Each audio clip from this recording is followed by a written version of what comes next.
అందరికీ నమస్కారం. ఏదైనా స్వీట్ తినాలనిపిస్తే ఈ బ్రెడ్ హల్వాను అప్పటికప్పుడు చాలా క్విక్ అండ్ టేస్టీగా ప్రిపేర్ చేసేయచ్చు.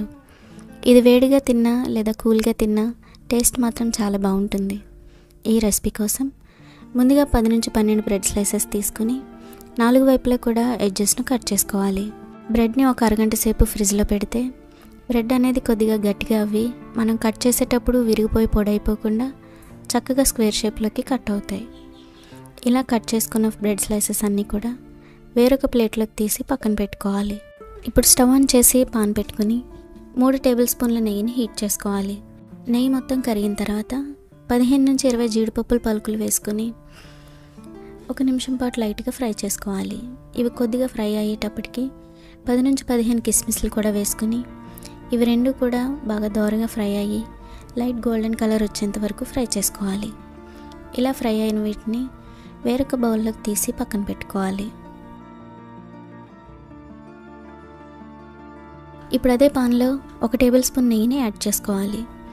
నెయ్యి కరిగిన తర్వాత ముందుగా కట్ చేసి పెట్టుకున్న బ్రెడ్ స్లైసెస్ను ఒక్కొక్కటిగా వేసుకోవాలి.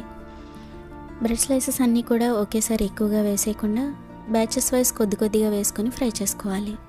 ఇలా ఒకవైపు ఫ్రై అయిన తర్వాత మరోవైపుకి టర్న్ చేసుకొని ఫ్రై చేసుకోవాలి.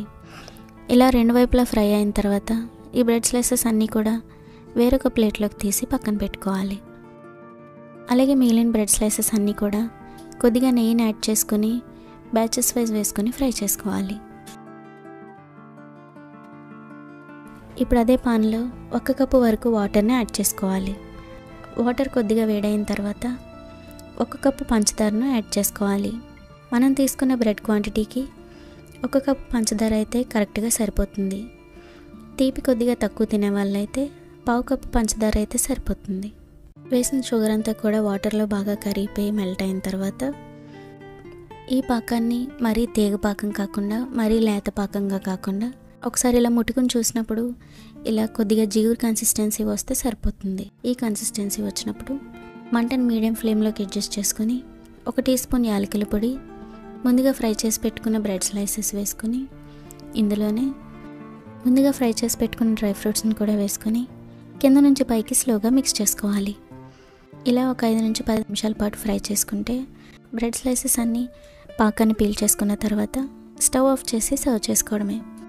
జ్యూసీగా చాలా టేస్టీగా ఉండే ఈ బ్రెడ్ హల్వా కనుక మీకు నచ్చితే వీడియోను లైక్ చేయడం మర్చిపోవద్దు. మరిన్ని సింపుల్ అండ్ టేస్టీ రెసిపీస్ కోసం మన ఛానల్ని సబ్స్క్రైబ్ చేయండి. మీరు కూడా తప్పకుండా ఒకసారి ట్రై చేసి మీకు ఎలా కుదిరిందో కామెంట్ చేయండి. Thanks for watching.